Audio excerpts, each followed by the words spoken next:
안녕하세요. 이시답 최봉기입니다. 오늘은 중국이 모든 미국인의 개인정보를 수집하고 있다는 충격적인 사실과 군사적 갈등이 많아진 중국이 핵미사일 경락고를 기준의 10배씩이나 증설한다는 소식으로 방송을 준비했습니다.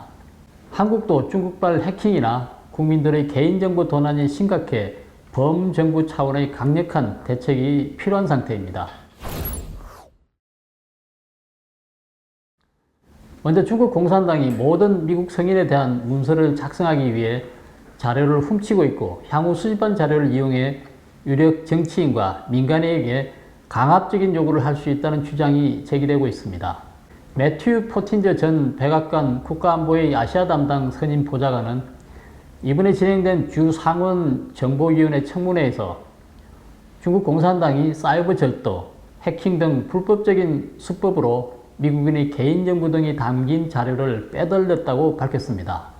포틴저 전 보좌관은 이 같은 수법은 구소련 독재자 레닌 정권의 특징이었지만 디지털 네트워크의 전 세계 보급과 중국의 5G 네트워크 기술 개발은 이를 새로운 차원으로 끌어올렸다고 말했습니다. 그는 중국 공산당은 입수한 정보를 바탕으로 전 세계 수백만 명의 외국 민간인에 대한 개인정보를 문서로 정리했다며 이러한 데이터베이스 구축은 중국 공산당이 외국에 영향력을 발휘하고 외국의 개인을 상대로 위협, 회유, 아부하거나 굴욕감을 줘 궁극적으로 해당 국가를 분열시켜 정복하려는 목적이라고 주장했습니다. 그는 또 중국이라는 말 대신 중국 공산당이라는 용어를 사용해 둘을 정확하게 구분했습니다. 중국 문제 전문가들은 중국인과 중국 공산당을 명확히 구분해야 중국 문제에 효과적으로 대응할 수 있다고 조언합니다. 중국 공산당은 미국 등 서방 국가를 상대로 지적 재산과 기술, 기밀 정보를 빼돌리기 위해 정권 차원에서 작전을 펼쳐왔습니다. 대한민국도 중국발 해킹 공격에서 자유로울 수가 없습니다. 지난해 국방부에 따르면 한국군을 상대로 한 중국발 해킹 시도는 2017년 3,986건에서 작년에 12,696건으로 무려 3배 이상 급증했다고 합니다.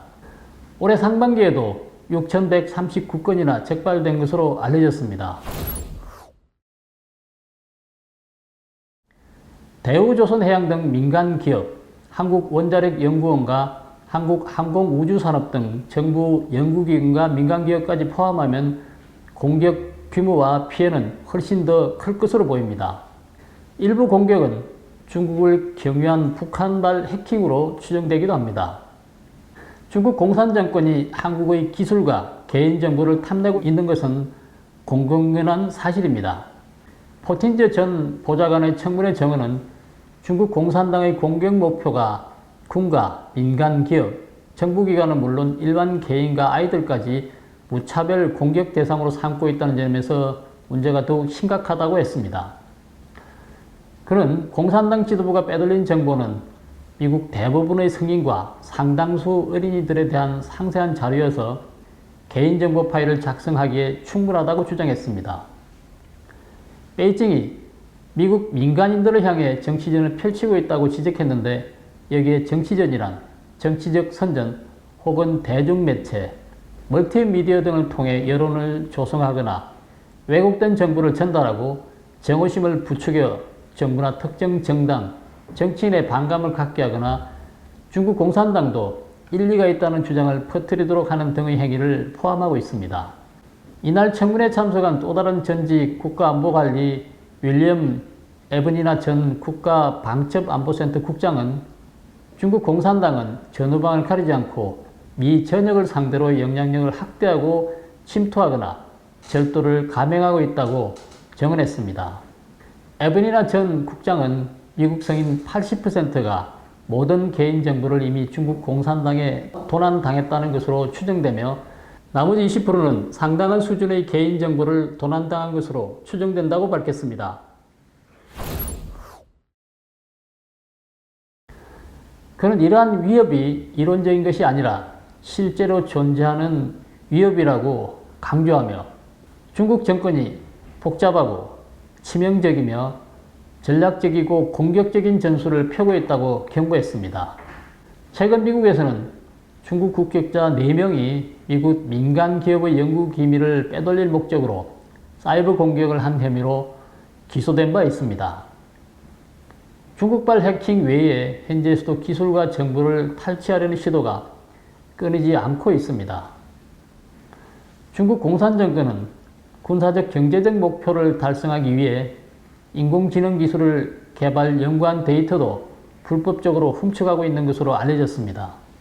조 바이든 미국 행정부도 미국을 상대로 한 해킹 공격의 배후가 중국 정부라며 지적재산권 침해 등에 관해 강력한 비판을 퍼부었지만 연구원 조사나 추방, 외교적 항의 등 실질적인 제재는 아직까지 시행하지 않고 있는 상황입니다.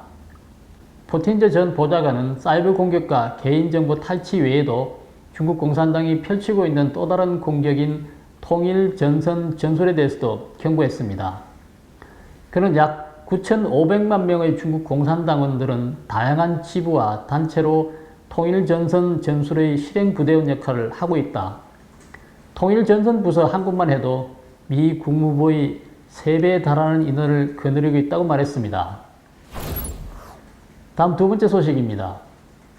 중국이 최근 대규모 핵미사일 경납고 건설에 착수한 것으로 전해졌습니다. 그 배경이 상당히 궁금한데요. 대만 문제와 남중국해 영유권 분쟁으로 미국과 군사적 충돌 위험이 고조되고 있기 때문인 것으로 보입니다. 미 과학자연맹 FAS가 지난달 상업용 위성사진을 분석해 발표한 바에 따르면 지난 3월부터 중국 신장 위구르 자치구 하미지구 인근에 110개의 핵미사일 경납고를 건설 중이라고 합니다. 이는 앞서 지난달 초 중국 간수성 사막지대에서 발견된 120여 개와는 별도의 시설이라고 합니다. 여기에 FAS가 올해 2월 찾아낸 내몽골 자치구에 건설 중인 경납고 16개를 더하면 총 250여 개에 이르는 것으로 나타났습니다. FAS에 따르면 중국은 지난 수십 년 동안 약 20개의 경납고를 운영해 왔다고 합니다. 그런데 최근에 갑자기 10배가 넘는 숫자의 미사일 경납고를 짓기 시작한 것이라고 합니다. 이 모든 경납고를 미사일로 채울 가능성은 낮아 보이지만 경납고를 비워둔 채 미국의 미사일을 소모시키기 위한 목적이라는 분석도 있습니다. 제프리 루이스 미국 미들버리 국제학연구소 동아시아 비확산센터 소장은 위성사진을 분석한 결과 간수성 사막지대에 건설 중인 경납고는 중국의 신형 ICBM 둥펑41용일 것이라고 말한 바 있습니다. 둥펑41은 다탄두 탑재가 가능하며 사거리는 12,000에서 15,000km로 예상됩니다. 미국 전역은 물론 전 세계를 표적으로 삼을 수 있고 고체 연료를 사용해 이동도 용이하죠.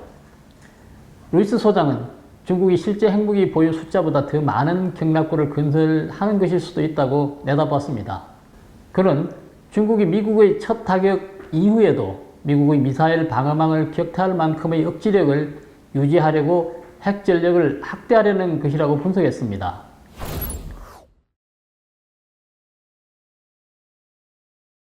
인도 뉴델리에 위치한 중국 분석 전략센터의 아비세크 다비 부연구원은 에포크 타임스와의 통화에서 중국은 경납고를 늘려 ICBM의 생존 능력을 높이려 한다고 밝혔습니다. 다비 부연구원은 이 경납고는 아래의 터널과 연결됐을 것이라며 터널을 통해 기차나 다른 운송수단으로 ICBM을 이송해 미국의 정밀 타격을 피하려 한다. 냉전 시절에 미국이나 소련도 이런 방식으로 탄도미사일을 숨겼다고 말했습니다. 중국의 핵 전력이 정확히 밝혀진 것은 없지만 대략 250개에서 350개의 핵무기와 70여 개의 ICBM을 보유한 것으로 추정됩니다. 반면 미국은 약 5,500개의 핵무기를 보유하고 있으며 그중 1,300여 개 이상은 상시 운용이 가능하다고 합니다. 다비 부연구원은 중국의 핵전력 강화는 1차적으로는 대만과 남중국해를 둘러싸고 군사적 긴장이 고조되자 중국 지도부가 전쟁 가능성을 내다보고 대비하도록 한 것으로 추정된다면서도 하지만 직접적인 전쟁으로 연결될 가능성은 낮다고 말했습니다. 한편 미 국무부는 지난 6일 성명을 통해 토니 블링컨 국무장관은 화상으로 개최된 아시안 지역 안보 포럼 외무장관 회담에 참석해서 중국의 핵무기 발전에 대해 깊은 우려를 나타냈다며 중국이 수십 년간 최소 억제에 기초한 핵 전략에서 빠르게 이탈했다고 논평했습니다. 오늘 방송은 여기까지 하겠습니다. 구독, 댓글, 좋아요를 눌러주시고 지인들과 공유해 주시기 바랍니다. 감사합니다.